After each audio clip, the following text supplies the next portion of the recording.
Diana, es un gusto contar con la asistencia de todos ustedes. Continuando con nuestra agenda académica, el día de hoy traemos un tema muy importante de abordaje y diagnóstico oportuno para un tratamiento temprano, que es la obstrucción intestinal en la etapa neonatal, a cargo de la doctora Mónica María Pérez Valencia, quien es médico de la Universidad del Rosario, pediatra de la Universidad Militar Nueva Granada, y actualmente se encuentra realizando su segunda especialidad en neonatología en la Pontificia Universidad Javeriana, de la mano de nuestro hospital base, el Hospital Universitario San Ignacio, una persona totalmente apasionada por la neonatología que transmite su pasión y es un orgullo decir que es mi amiga. Bienvenida, Mónica, a Natus, a tu casa, así que adelante con la charla. Bueno, muchísimas gracias sobre todo por esa presentación. Bueno, hoy vamos a hablar de obstrucción intestinal neonatal, que si bien pareciera un tema como de pronto muchas veces como muy básico, cuando realmente vamos y leemos y empezamos como a intentar desglosar y hacerlo un poco más práctico, vemos que realmente es un tema que es muy apasionante y es un tema del que todos deberíamos aprender. Entonces, en términos de generalidades, la obstrucción intestinal neonatal es una urgencia abdominal, es la urgencia abdominal más frecuente en el periodo neonatal. Tenemos, como vamos a ver, muchas causas y la diferenciación clínica es muy desafiante entre una y otra causa. El diagnóstico tardío implica unas complicaciones muy graves como lo son el síndrome de intestino corto y la dependencia de nutrición parenteral, en la cual pues estaríamos hablando de falla intestinal. Y hay una clave que son las imágenes diagnósticas, y es en estas imágenes diagnósticas en lo que nosotros nos vamos a basar durante el transcurso de la charla. Cuando nosotros vemos y hablamos de obstrucción intestinal, podemos entrar, digamos, como en dos grandes grupos de patologías, en aquellas que son secundarias a anomalías congénitas o aquellas que son condiciones que sean adquiridas. Independientemente de cuál de las dos causas sean, vamos a hablar de que el tracto gastrointestinal lo podemos dividir en tres partes. El tracto proximal, todo lo que esté por encima del ligamento de Treist, el intestino medio, que va desde donde inicia el ligamento de Treist hasta donde iniciamos el colon, y finalmente el tracto gastrointestinal distal, pues que sería todo lo que tiene que ver con el colon. Hay tres problemas principales en todas las obstrucciones, y son la alteración hidroelectrolítica, que la secreción sigue estando aumentada, sigue estando normal, y en condiciones normales en los recién nacidos está aumentada, con, en el contexto de una obstrucción intestinal, una absorción que está disminuida. Toda la clínica y la alteración hidroelectrolítica, digamos como específica, va a depender de dónde está ubicada esa obstrucción, y va a estar también, digamos, de la mano con el grado de obstrucción, cuando tenemos el contexto de una obstrucción que sea completa o una obstrucción que sea parcial. Como segunda complicación vamos a tener la translocación bacteriana, y como tercer problema vamos a tener el compromiso de la circulación intestinal con un aumento en la presión intraluminal que termina haciendo una congestión venosa capilar, que finalmente termina disminuyendo una suplencia arterial, que es lo que va a resultar en la isquemia y en la posterior perforación del asa. Cuando nosotros hablamos de obstrucción, tenemos muchas formas de que podamos tener la misma clínica de obstrucción, como son la atresia, donde hablamos de la atresia con extremos de intestinos que están cerrados, unas asas ciegas. Vamos a hablar de estenosis, cuando tenemos un estrechamiento del segmento del intestino. Vamos a tener membranas que van a ser una red de tejido que bloquea, sea total o parcialmente, la luz interna, y podemos encontrar inclusive esos contextos donde la membrana tiene una ondulación, que es lo que vamos a representar como podemos ver acá, y esto inclusive lo podemos ver en las imágenes. Las bandas, que son tejidos cicatriciales que hacen una obstrucción extrínseca, el volvulus, que nos habla de una torsión del intestino, y algo ya específico del neonato, que sería el lineo meconial, donde vamos a presentar el tapón de meconio, que pues se comporta como una obstrucción como tal intrínseca. Cuando nosotros vamos a hablar de la clasificación, si bien hablábamos de que anatómicamente estábamos en el contexto de 3 porciones intestinales, cuando hablamos de la clasificación ya clínica y radiológica de la obstrucción intestinal, hablamos de obstrucciones que son intestinales altas y obstrucciones intestinales que son bajas. ¿Hasta qué punto vamos a hablar de alta o baja? Alta hablamos desde el esófago hasta el yeyuno, e intestinales bajas hablamos desde el ilion hasta las malformaciones anorrectales. Hablamos entonces de las causas que van a ser altas en atresia esofágica, en atresia duodenal y todo, digamos, las clasificaciones que van a tener las atresias duodenales, que son o atresias o estenosis o membrana, las malrotaciones intestinales, sea acompañada o no de volvulus, y la atresia o la estenosis yeyunal. Y hablamos de obstrucciones intestinales bajas cuando hablamos de atresia ileal, el ilio meconial, la inmadurez intestinal funcional, que es el nombre actual, pero antes lo conocíamos como el síndrome de colon izquierdo hipoplásico, la enfermedad de Hirschsprung, la artresia colónica y las malformaciones anorrectales. Cuando nosotros vamos a hacer el abordaje diagnóstico de la enfermedad, siempre vamos a tener que ir de la mano con la radiografía de abdomen, que va a ser nuestra pues digamos, nuestra primera herramienta diagnóstica. Y a partir de este momento es importante decirles que el objetivo de esta charla no es hacer una revisión exhaustiva de cada una de las patologías, sino plantear de una forma que sea práctica el manejo del recién nacido con una sospecha de una obstrucción intestinal basada en las imágenes que nosotros encontremos. Hay 4 signos cardinales y esta es, digamos, la dificultad que nosotros presentamos en la clínica, que si bien son muchas patologías las que pueden llevar a una obstrucción intestinal neonatal, la clínica de presentación puede ser exactamente la misma en todas. Y es por eso que es de esas patologías donde no solamente necesitamos la clínica, sino que necesariamente necesitamos imágenes para poder diagnosticarlo. Dentro de esos 4 signos cardinales, hablamos de un polidramnios materno en obstrucciones proximales, en emesis biliosa o no biliosa, pero emesis en obstrucciones proximales, en hilo meconial cuando hablamos de obstrucciones que son distales y en distensión abdominal cuando hablamos también de obstrucciones que son distales. Inclusive, cuando nosotros tenemos condiciones que son muy proximales, no vamos a encontrar distensión abdominal, sino más bien podríamos encontrar esa, digamos, un abdomen que sea excavado.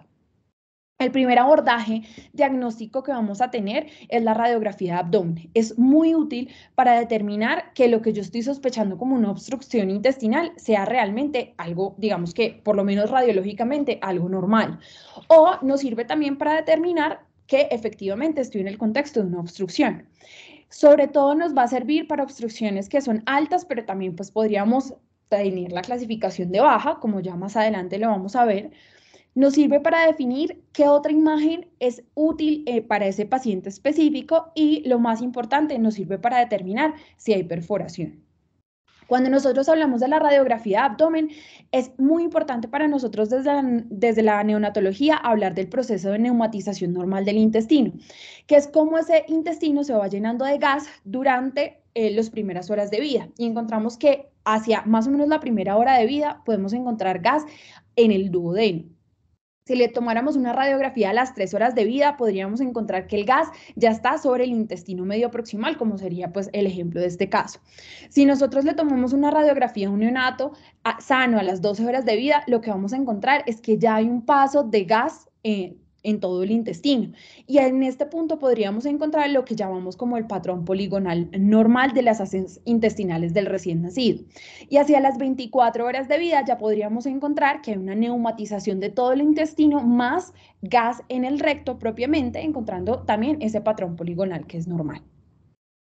Y antes de nosotros entrar a decir qué está anormal, para una obstrucción intestinal, es importante determinar qué es una asa intestinal que esté dilatada. Y esto es un estudio clásico de 1980, donde a partir de este estudio, a partir de la evaluación de 375 recién nacidos con patologías gastrointestinales, determinan hasta qué punto es normal una asa intestinal en términos de tamaño. Y se dan cuenta que cuando tomamos el ancho de las vértebras, sobre todo a nivel de L1, esas vértebras que las tomamos como el límite superior de la normalidad para nosotros determinar hasta acá, en esta dilatación, podríamos encontrar que sea normal. El segundo abordaje que va a ser útil en el contexto de obstrucciones intestinales neonatales van a ser la radiografía de vías digestivas altas, que nos sirve para determinar sobre todo para las patologías que me llevan a obstrucción intestinal alta, y el colon por enema, que va a estar reservado para aquellos en los cuales yo sospecho que la obstrucción intestinal sea baja. Y a partir de este artículo publicado en Clinical Radiology de 2021, vamos entonces a empezar a como a deconstruir un algoritmo o una herramienta de diagnóstica, de decisión diagnóstica, que ellos plantean para poder hacer un abordaje que sea práctico cuando estemos sospechando obstrucción intestinal. Este es el algoritmo original que nos publica el artículo, pero entonces a partir de este artículo es que yo les quiero empezar como a deconstruir el mismo. Entonces, lo primero en el contexto de una sospecha clínica de que mi paciente esté con obstrucción intestinal es tomarle una radiografía de abdomen. Tenemos una radiografía con sospecha de obstrucción y debo tomar la primera decisión. Esa primera decisión se basa en yo qué estoy viendo. ¿Estoy viendo un patrón de burbujas o estoy viendo un patrón de asas llenas de gas, como sería la decisión A o como sería la decisión B? Cuando nosotros nos enfrentamos a esa primera radiografía de abdomen, debemos tener, digamos, como unas preguntas. Primera pregunta, ¿tengo un patrón de burbujas o un patrón de asas llenas de gas? Que es la misma pregunta que nos hacíamos antes. Si yo estoy en el contexto de que mi respuesta es un patrón de burbujas, debo determinar si esa obstrucción es completa o parcial. ¿Cómo lo determino? Respondiéndome la segunda pregunta, que es si hay presencia o no de gas distal, como nos están mostrando pues estos respectivos esquemas. Y si mi respuesta a estas dos, patrón de burbujas y gas distales, no, es porque estoy en el contexto ya, entonces de un patrón de asas llenas de gas que nos estaría hablando de una obstrucción intestinal que es baja. Y a partir de esta primera abordaje, nosotros deberíamos respondernos esta otra pregunta. Hasta este momento, ¿yo puedo tomar decisiones? Y esto nos está hablando de que si yo estoy en el contexto de una obstrucción intestinal alta y esa obstrucción intestinal es completa, es decir, tengo ausencia de gas distal, estoy hablando que usualmente estos abordajes son quirúrgicos. Cuando tenemos el contexto de una obstrucción intestinal alta, pero es parcial porque yo estoy viendo gas distal, usualmente necesito más estudios. Y en este contexto lo que necesitaría sería una radiografía de vías digestivas altas. Pero si mi respuesta es que yo estoy en el contexto de una obstrucción intestinal baja, realmente la radiografía de abdomen es mucho menos específica para estas patologías, lo que necesariamente sí o sí necesito de otros estudios, como sería el colon por enema, para yo determinar qué es lo que me está llevando este patrón de radiografía. Entonces nos vamos a ir por ese primer abordaje, el patrón de burbujas. En ese patrón de burbujas yo tengo una, dos o tres burbujas, lo que nos está hablando de una obstrucción intestinal que es alta. Y mi siguiente decisión va enfocada a si tengo o no tengo presencia de gas distal. Si mi respuesta va hacia que no tengo gas distal, tengo tres opciones. Que esté en el contexto de una única burbuja que nos estaría hablando de una atresia pilórica, como sería la representación esquemática de ella, donde vemos una dilatación muy grande del estómago. Si mi respuesta es tengo dos burbujas, como estamos viendo acá, el patrón, digamos, el esquema sería este, donde tengo una dilatación gástrica y una dilatación del duodeno, que estaríamos en el contexto de una atresia duodenal. O si mi respuesta son tres burbujas, donde estaría digamos, en el contexto de atresia yeyunal, donde vamos a tener dilatación de estómago, dilatación de duodeno y dilatación de yeyuno. Y este sería esquemáticamente como lo veríamos. Y si mi respuesta va hacia el otro lado de si tengo presencia de gas distal, como les decía, necesito de más estudios. Usualmente este segundo estudio para las obstrucciones altas van a ser la radiografía de vías digestivas altas. Después de yo tener esa imagen, puedo tomar las siguientes decisiones. Estoy en el contexto. Bueno, esta sería, digamos, como la imagen esquemática de lo que sería normal en una radiografía de vías digestivas altas, donde vemos que el duodeno pasa del lado derecho hacia la izquierda, que sería, digamos, como la rotación normal que tiene el intestino. Si yo estoy entonces en ese contexto de radiografía de vías digestivas altas, podemos diagnosticar una malrotación sin volvulus cuando vemos que no hay un paso como tal de ese intestino que debía pasar de derecha a izquierda, no pasa de derecha a izquierda, sino que hacen, digamos, el movimiento de las asas dentro de la misma margen como tal derecho, que sería, digamos, esta es la representación esquemática de la radiografía de vías digestivas. Si yo por el contrario tengo lo mismo, no hay paso como tal de esas asas hacia el lado izquierdo, estamos en el contexto de una malrotación, pero esa malrotación se acompaña de un patrón específico que se llama sacacorchos, que es este que estamos viendo acá, que es ese patrón como tal en espiral. Esta sería la representación esquemática, estamos en el contexto de una malrotación con volvulus y esta es una emergencia quirúrgica que presenta el neonato. Y si mi otra respuesta es una obstrucción duodenal parcial, donde nosotros vemos que aquí hay una membrana duodenal, donde se alcanza a llenar algo del intestino más distal, estamos en el contexto de una membrana duodenal, que hace parte dentro de las clasificaciones de las alteraciones a nivel duodenal. Cuando hablamos entonces de cada una de ellas, empezamos hablando de las atresias intestinales. Son las más comunes cuando las abarcamos dentro de un mismo grupo, con una incidencia de 1 por cada 4.000 nacidos vivos. Y vamos, como vimos, vamos a tener unas obstrucciones que van a ser a diferentes niveles, como sería en el contexto de las altas, el píloro, el duodeno y el yeyuno. Cuando tenemos un patrón de única burbuja, como decíamos, usualmente estamos en el contexto de una burbuja que es gástrica, es muy grande, es única, es larga, tiene ausencia de gas distal y usualmente hasta en el 50% de los casos vamos a tener una historia materna de polidramnios. Es muy rara, es de las más raras y corresponde al menos del 1% de todas las atresias del tracto gastrointestinal. Tiene diferentes variantes anatómicas, siendo la más común aquella que es causada por una membrana pilórica, pero también tendremos un cordón fibroso o tendríamos como tal una atresia. Como les decía, el polidramnios es probablemente el signo que nos debería hacer sospechar con más fuerza esta patología. Tenemos toda la clínica de lo que me lleva a una obstrucción proximal, la emesis, el abdomen escafoide y la distensión epigástrica. Adicionalmente, como vemos que es una burbuja que es muy grande, estos pacientes los pueden condicionar a que hagan dificultad respiratoria restrictiva y la causa realmente es desconocida. Se cree que son alteraciones en la organogénesis hasta las 8 semanas, pues que correspondería a la organogénesis. Hasta en el 50% de los casos se puede acompañar de epidermolisis bullosa y el tratamiento pues es netamente quirúrgico. Cuando estamos en el contexto de dos burbujas, por gástrica y por duodeno, vamos a estar, y ausencia de gas distal, este patrón de doble burbuja va a corresponder a la atresia propiamente duodenal. Podemos tener entonces, esta digamos como es otra imagen digamos, ejemplificando lo mismo, una distensión como tal de la cámara gástrica, una dilatación como tal del intestino. Pero también podríamos tener este mismo contexto pues, en contexto de gas distal. Es importante que nosotros veamos que estas dilataciones y estas atresias pueden presentarse de diferentes formas, como lo estamos viendo, que si bien esta no es igual a la anterior, pero también estaríamos ejemplificando lo mismo. La atresia duodenal corresponde a la atresia intestinal más común, la incidencia es de 1 entre 5.000 a 10.000 nacidos vivos y la hipótesis de por qué se causa esta alteración es una falta de recanalización en el desarrollo intestinal del duodeno. Hasta en el 50% de los casos se acompaña de anomalías congénitas. ¿Cuáles debemos buscar? Trisomía 21 que se presenta en 1/3 de los pacientes, alteraciones a nivel cardíaco, otras malformaciones gastrointestinales asociadas, sobre todo la malrotación que se presenta en el 30% de los casos. Y vemos que estos pacientes hasta en el 45% son prematuros o son pequeños para la edad gestacional y el polidramnios pues también es muy importante.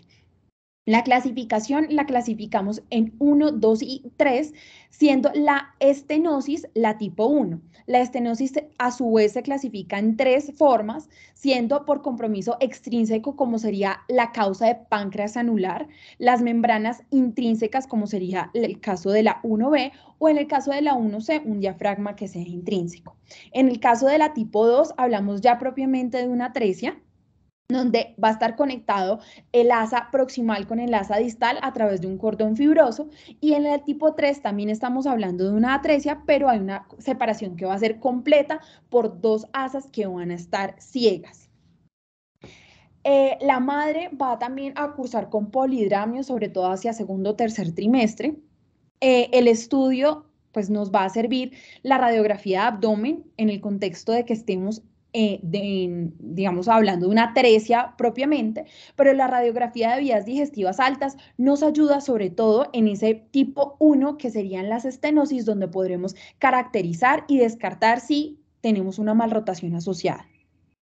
El pronóstico es importante decirlo, dado que pues, es la patología más común a la que nosotros nos vamos a enfrentar y tenemos que el retraso en el vaciamiento gástrico es muy común, la alimentación de estos pacientes realmente es muy lenta, pueden presentar estenosis tardías y esas alteraciones propias de la alimentación van a estar dadas por la gran dilatación que nosotros tenemos en las asas proximales y por la hipomotilidad secundaria que se va a generar.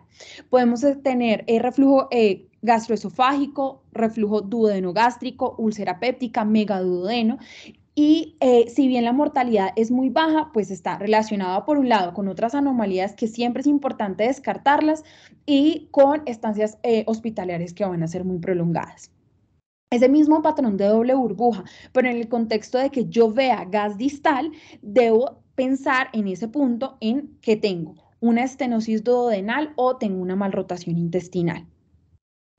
Cuando yo estoy en ese contexto de patrón de doble burbuja con presencia de gas distal, debo llevar al paciente a una radiografía de vías digestivas altas y podría encontrar este ejemplo, donde vamos a tener que hay una obstrucción que va a ser parcial, hay una deformidad que en la literatura lo mencionan como en forma de manga, donde vamos a tener que hay una membrana que se está pintando y hay un, digamos, como un relleno de ovario alrededor propiamente de esa membrana, diagnosticándonos entonces una estenosis duodenal tipo 1B y 1C.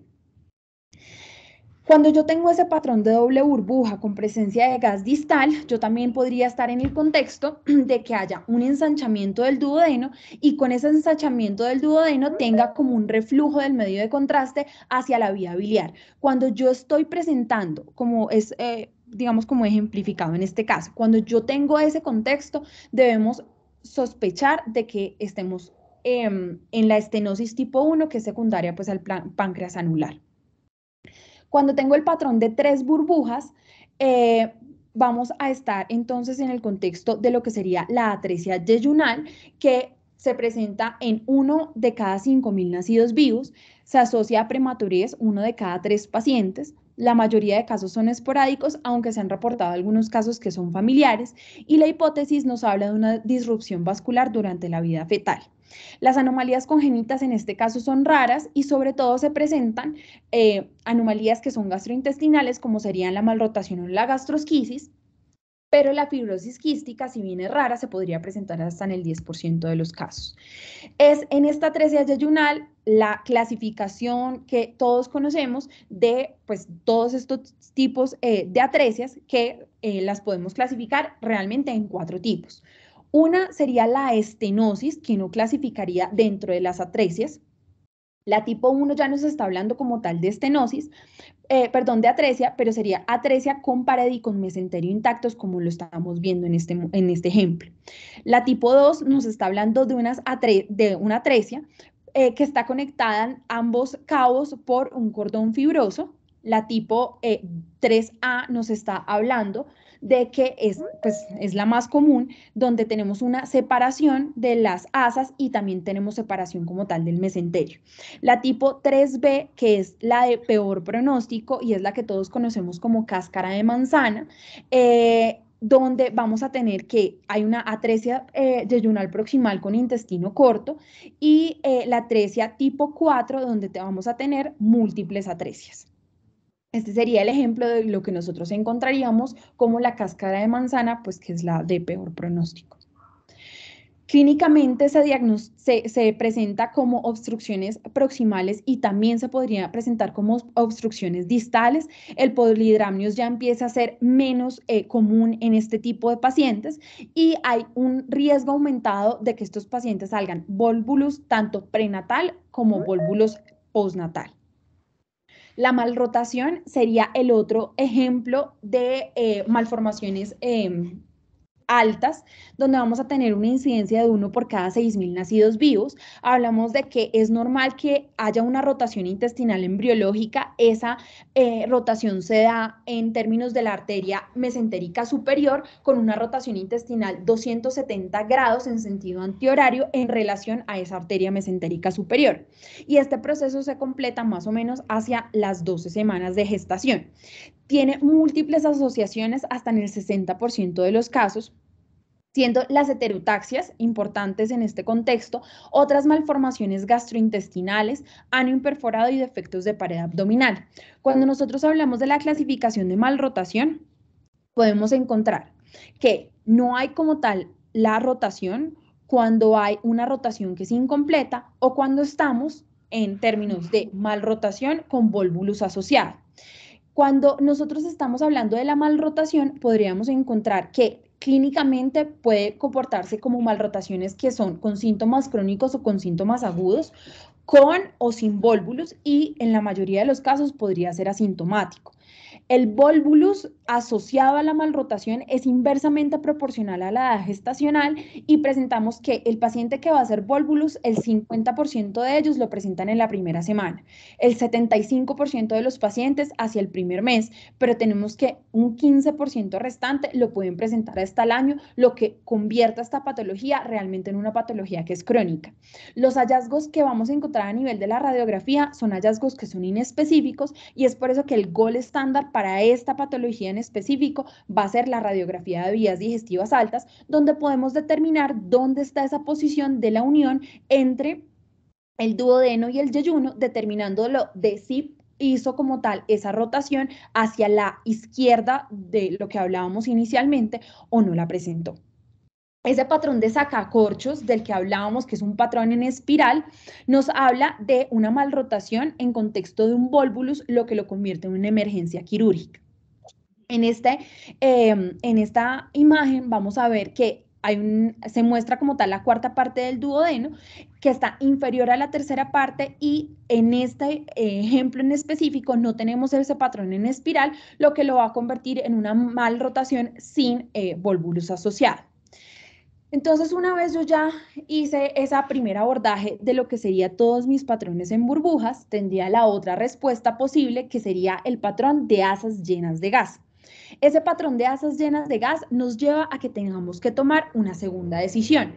Es yo cómo veo esas asas que están llenas de gas. La veo como ese patrón que decíamos inicialmente, como cubos o como polígonos, o lo vemos como unos tubos, lo que hablaría de una obstrucción intestinal que es baja. Si mi respuesta es lo veo como tubos, entonces necesito de imágenes asociadas, por lo que decíamos inicialmente, cuando yo estoy en el contexto de obstrucciones intestinales que son bajas, la radiografía de abdomen deja de ser específica y necesariamente tengo que llevar al paciente a un colon por enema, usualmente pues son enemas hidrosolubles. Es importante que para algunas de las patologías que vamos a ver a continuación, ese enema hidrosoluble es tanto diagnóstico como terapéutico, como ya vamos a ver más adelante.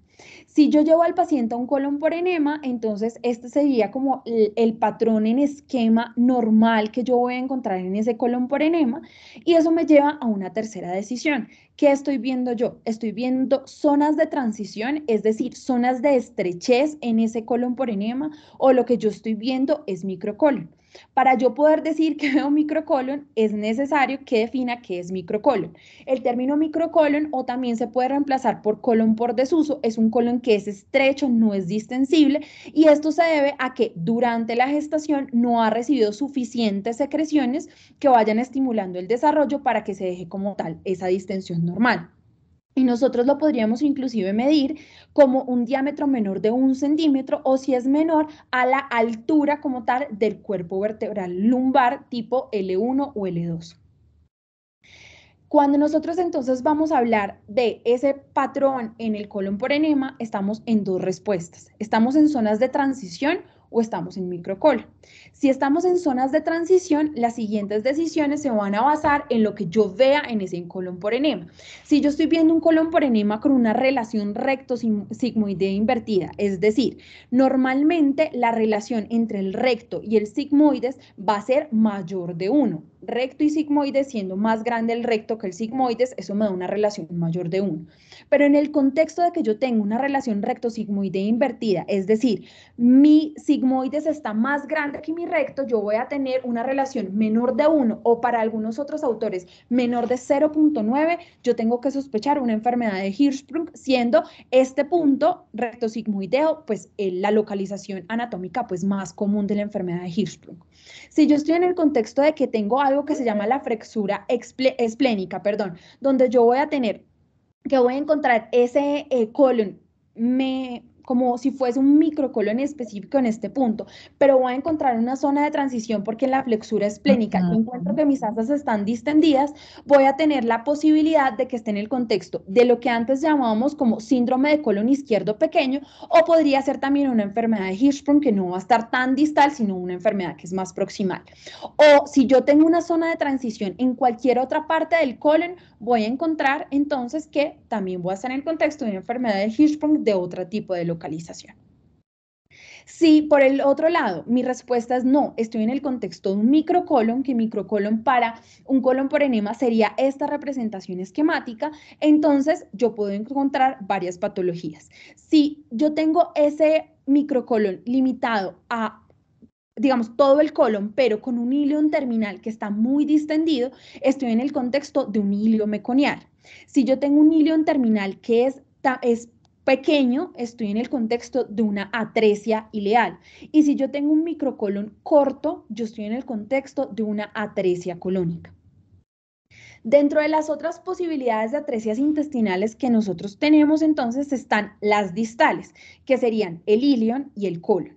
Cuando nosotros hablamos de atresias ileales, si vemos la radiografía de abdomen, vamos a encontrar que podemos encontrar una dilatación difusa de asas, o en este caso podríamos encontrar una dilatación muy grande, proximal como tal al ilion, pero pues que no sería lo más común que nosotros encontráramos. Y si nosotros le tomáramos una radiografía que fuese lateral, podríamos encontrar niveles hidroaéreos. Como estoy sospechando una obstrucción que es distal, entonces voy a llevar a mi paciente un colon por enema, donde lo característico de las atresias ileales van a ser que hay evidencia de microcolon en todo el colon, con paso de medio de contraste hasta el ilion, pero ese ilion va a estar también con, digamos, una disminución como tal del calibre. La atresia ileal es similar a la atresia yeyunal, inclusive cuando nosotros vamos y leemos las clasificaciones, muchas veces se clasifica esa gran clasificación de la que hablábamos previamente como atresia yeyunoileal o inclusive atresia ileal. Se piensa que es la misma causa que la anterior, un insulto isquémico intrauterino, la incidencia es la misma de 1 en 5.000 y clínicamente se presenta como distensión abdominal, ilio meconial o emesis. Cuando hablamos de atresia colónica, nosotros encontramos múltiples asas distendidas con ausencia de gas en el recto, y este paciente que se lleva a un colon por enema va a encontrar que no hay paso del medio de contraste hasta el ciego. La atresia colónica es muy rara y la incidencia es 1 en 20.000 nacidos vivos. Se caracteriza por tener otras anomalías asociadas como la gastrosquisis, la enfermedad de Hirschsprung y las malformaciones urológicas complejas. Clínicamente, el diagnóstico prenatal pues no es fácil, el polidramio, dado que ya es distal, es muy raro, y la clínica va a ser de las distales, distensión abdominal, emesis e ilio meconial. Tiene la característica de también ser una urgencia quirúrgica por el alto riesgo de perforación que tienen estos pacientes. El ilio meconial, que es la otra patología grande que nosotros en neonatología deberíamos tener siempre en cuenta, tiene una prevalencia del 10 al 30% con una incidencia de 1 en 3.000 nacidos vivos. Vamos a tener que el lumen intestinal esté intacto, hay una obstrucción que se comporta como una obstrucción funcional por el mismo meconio, y lo más importante con el ilio meconial es la asociación que vamos a tener con fibrosis quística. Hasta en el 10 al 20% de los pacientes que tienen fibrosis quísticas, el ilio meconial va a ser como su debut, su primer hallazgo clínico. Y hasta el 90% de los casos de ilio meconial van a ser diagnosticados con fibrosis quística. He ahí la importancia de que nosotros siempre en el contexto de este ilio vayamos a descartar la enfermedad. Clínicamente, se podría hacer un diagnóstico prenatal con una sospecha ecográfica donde se pueden encontrar masas intraabdominales hiperecoicas que representan como tal ese meconio espeso con dilataciones intestinales proximales. Puede ser que clínicamente se comporte como simple o puede ser que se comporte como compleja. El diagnóstico de la simple se da más o menos entre los 2 días postnatales con distensión abdominal, pero esto nos lleva a que el paciente me presente más sintomatología. En la radiografía vemos distensiones de asas sin niveles hidroaéreos, pero en el complejo vamos a presentar que el paciente tiene lilio, pero se acompaña de otras asociaciones como serían las calcificaciones intestinales o inclusive la peritonitis meconial. Esta peritonitis química por meconio es más química que realmente infecciosa, lo que nos llevaría a que realmente ese paciente de pronto no necesita el manejo antibiótico. El hilio meconial se va a presentar en la radiografía de vías, en la radiografía de abdomen como una dilatación difusa de asas con algo que en radiografía se llama como soap bubble, que es la apariencia moteada que compromete múltiples asas. En varios de los artículos mencionan que es inclusive más común que lo presentemos al lado derecho de la radiografía. Cuando llevamos a este paciente a realización de colon por enema, vamos a encontrar un patrón de microcolon que se asocia a múltiples defectos de llenado, que lo que nos está hablando es de esos plugs meconiales que son lo que me está representando la obstrucción propiamente que presenta. Y esta sería otra de los ejemplos que nosotros podríamos presentar, donde podemos encontrar el microcolon con los defectos de llenado o inclusive podríamos encontrar que el ilion terminal va a estar distendido, también asociado con múltiples defectos de llenado, en el contexto de que lo proximal se dilata a lo que está obstruido. Tenemos algo específico de este síndrome, de esta hilomeconial, que sería el síndrome de tapón de meconio, que se presenta en 1 por cada 500 nacidos vivos, donde presentan síntomas que son similares a la enfermedad de meconio simple, sin alteraciones, no alteraciones de base, versus que presenten otras alteraciones como por ejemplo lo que sería el síndrome de colon izquierdo pequeño, la fibrosis quística, la cardiopatía congénita, el hipotiroidismo, uso materno de narcóticos y hasta en un 13% de estos pacientes se podrían asociar a enfermedad de Hirschsprung. Hablando de la enfermedad de Hirschsprung, tenemos que es una obstrucción intestinal que también se comporta como funcional, entonces hasta este punto tenemos dos funcionales, que serían el hilio meconial y la enfermedad de Hirschsprung, donde si bien el intestino está permeable, hay puede ser un pedazo del intestino o lo que sería más raro, una enfermedad colónica total, donde vamos a presentar una aganglionosis patológica del plejo submucoso y mioentérico que resulta en un aumento del tono anormal del segmento comprometido, lo que va a hacer que hayan áreas donde vayamos a tener disminución como tal del calibre con unas asas que van a ser proximales, que van a estar dilatadas. El 75% de los pacientes se van a asociar a una enfermedad que va a estar limitada, rectosigmoidea, menos del 10% van a presentar en todo el colon y es raro que la enfermedad sea más proximal, pero se puede presentar. Clínicamente se presenta con una incidencia de 1 por cada 5.000 nacidos vivos, se presenta con distensión abdominal, vómito bilioso e hilio meconial. Aquí la importancia de lo que les decía, realmente la clínica no nos va a hacer sospechar mucho de cuál de todas las múltiples patologías que podrían ser es. La perforación es rara, pero se puede presentar. En la radiografía vemos distensión de asas con niveles hidroaéreos, pero el colon por enema va a ser el estándar para ver esas zonas de transición en las cuales yo puedo determinar que estoy en la sospecha de la enfermedad de Hirschsprung, pero finalmente lo que a mí me va a dar el diagnóstico van a ser las biopsias.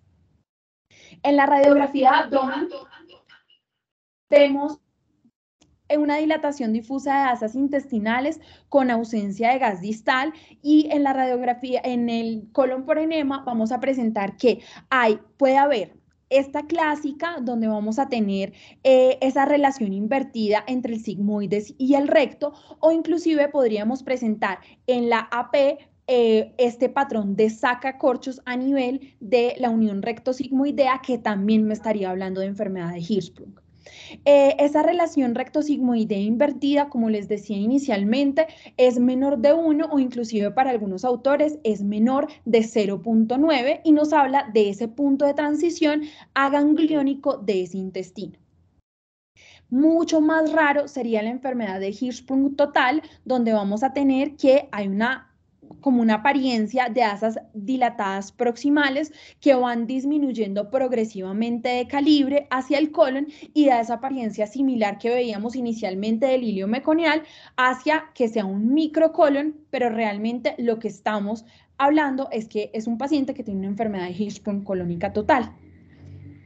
Una patología súper importante para nosotros va a ser la inmadurez funcional intestinal, que es lo que nosotros hablábamos antes como síndrome de colon izquierdo pequeño.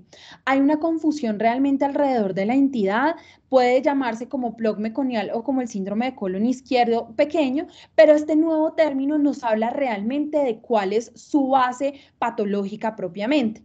Afecta sobre todo los prematuros, los hijos de mamá diabética y los hijos de mamá que reciben sulfato de magnesio, y la incidencia está de 1 por cada 500 nacidos vivos, sobre todo 1 de cada 500 prematuros.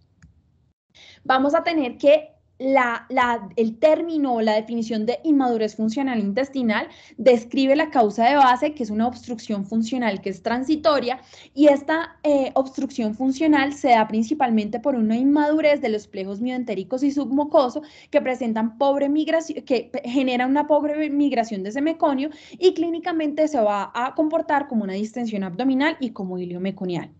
En la radiografía lo vamos a ver como una dilatación difusa de asas intestinales. Y cuando lo llevamos a colon por enema, vamos a tener que el calibre es relativamente estrecho del colon izquierdo, como estamos viendo en este punto, si lo comparamos como sería con el derecho.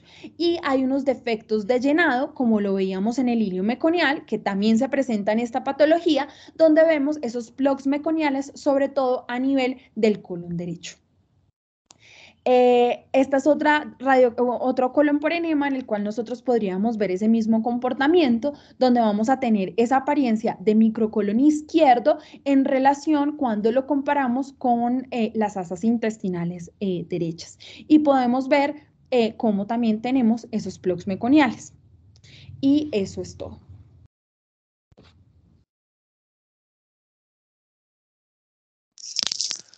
Bueno, Moni, creo que fue una charla muy completa, las imágenes estuvieron geniales.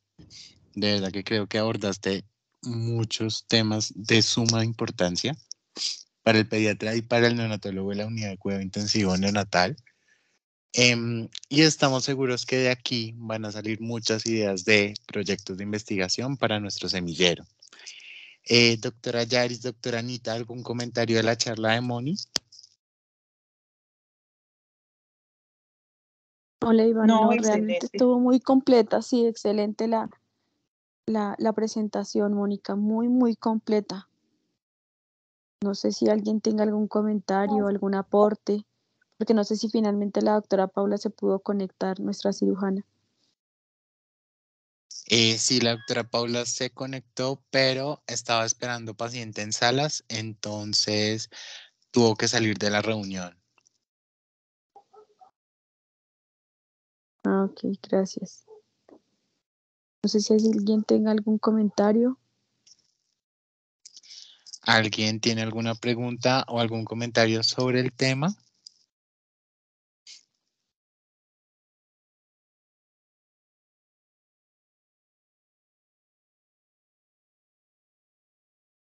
Parece que no, Bueno, Iván.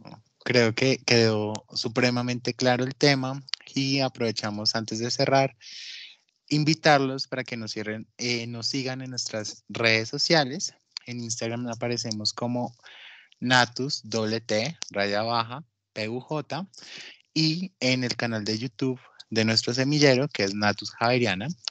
Poco a poco nos estamos colocando al día con las charlas y en Instagram van a encontrar toda la información acerca de nuestro cronograma académico. Adicionalmente, también invitarlos a que estén muy pendientes. En noviembre es es el mes del prematuro y vamos a tener todos los martes actividades académicas. Entonces, por eso es tan importante que nos sigan, porque vamos a tener invitados a nivel nacional, invitados internacionales, para hablar de esta población tan apasionante para nosotros. Creo que no siendo más, muchas gracias a todos por su asistencia, muchas gracias a todos por estar en nuestra actividad académica del día de hoy. Nuevamente, gracias a Mónica por tan espectacular charla y pues no siento más. Hasta luego y feliz noche para todos. Muchas Muchas gracias. gracias. Gracias, Hasta buenas noches. luego.